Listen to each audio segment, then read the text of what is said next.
TV. This was before the elections of last year. This is, in fact, from a couple years ago. But after the elections of last year, the Iranians became particularly concerned that Gene Sharp's website, parts which had material in Persian, was being downloaded in Iran and used in order to help promote civil disobedience in Iran. And this is an article that appeared in a hardline pro-regime news agency website with a picture of Gene Sharp in Boston. It's largely a plagiarized version of an Associated Press article in English. And Gene Sharp and his theories of nonviolent resistance and this supposed conspiracy whereby the Iranian opposition was in touch with him and the CIA, of course, and Israel and everybody else on their list of paranoid infiltrators of Iran. This became part of the indictment against many of the opposition figures and intellectuals, some of them not explicitly political.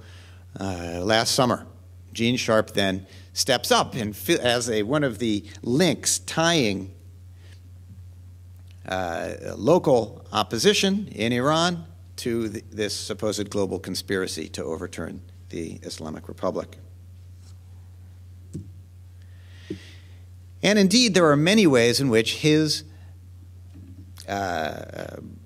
techniques for nonviolent resistance and for Jiu-Jitsu type political activities can be seen in Iran. The indictment and the prosecutors said that in some sort of absurd quantification that I think it was 180 out of 192 techniques that Gene Sharp had listed in his latest brochure had been applied by the Iranian opposition, like they were going down and checking them off.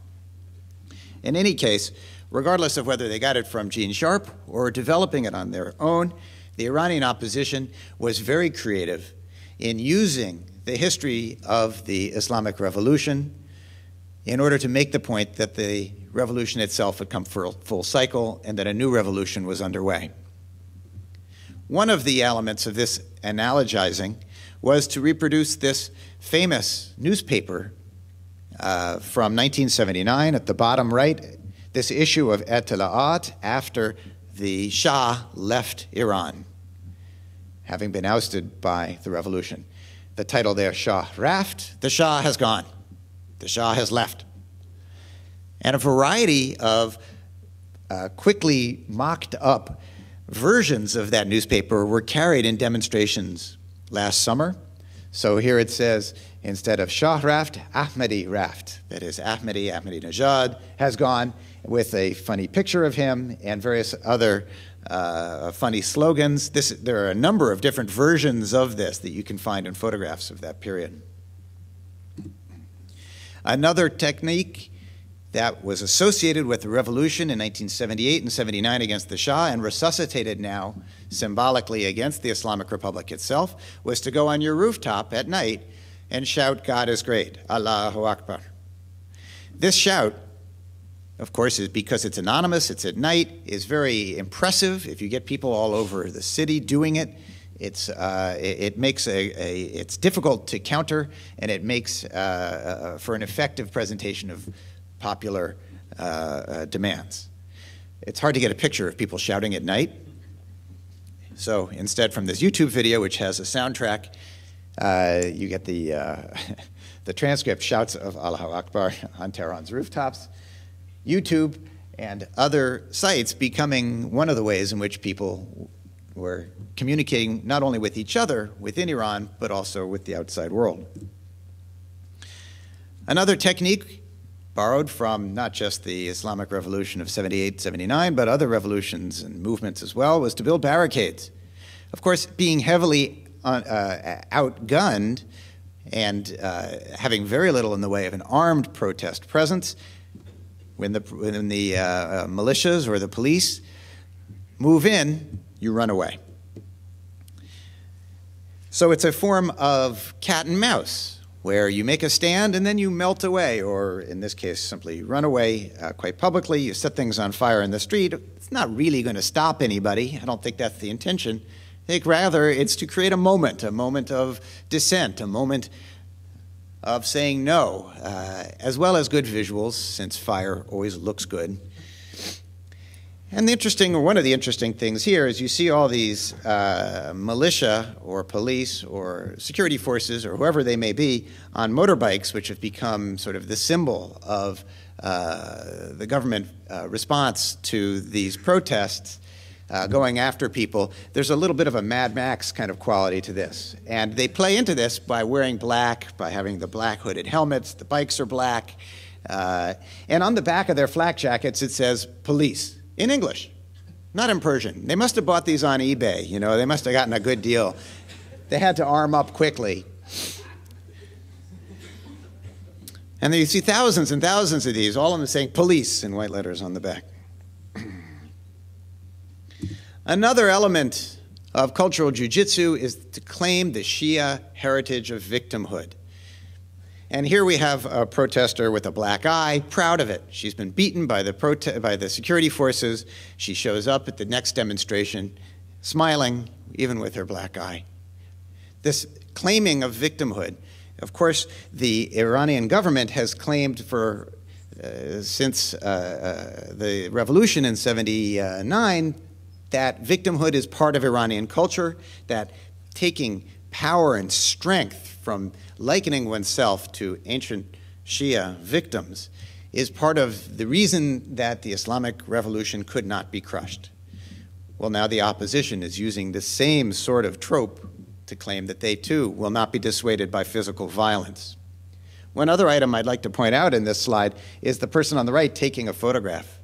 In so many of the pictures from protests over the past year, the picture includes in the frame a picture of somebody taking a picture.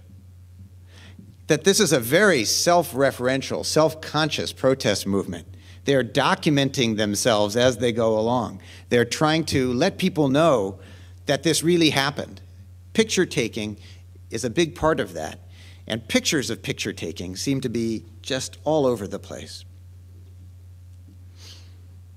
With these new technologies of digital images and being able to share them so quickly, there's being created a record, a documentary record, a visual documentary record of this protest movement that may be unprecedented in world history, that there are literally thousands, perhaps millions of photographs out there in various file-sharing websites that can be used, that will be used to write the history of this period.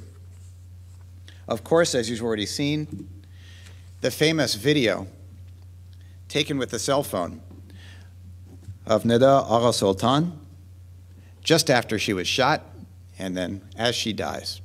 This video, which went viral, a 35-second video, watching somebody die is not for the faint of heart. And yet millions of people have felt they needed to see it, that they needed to see this symbol of how cruel this government has been to unarmed protesters.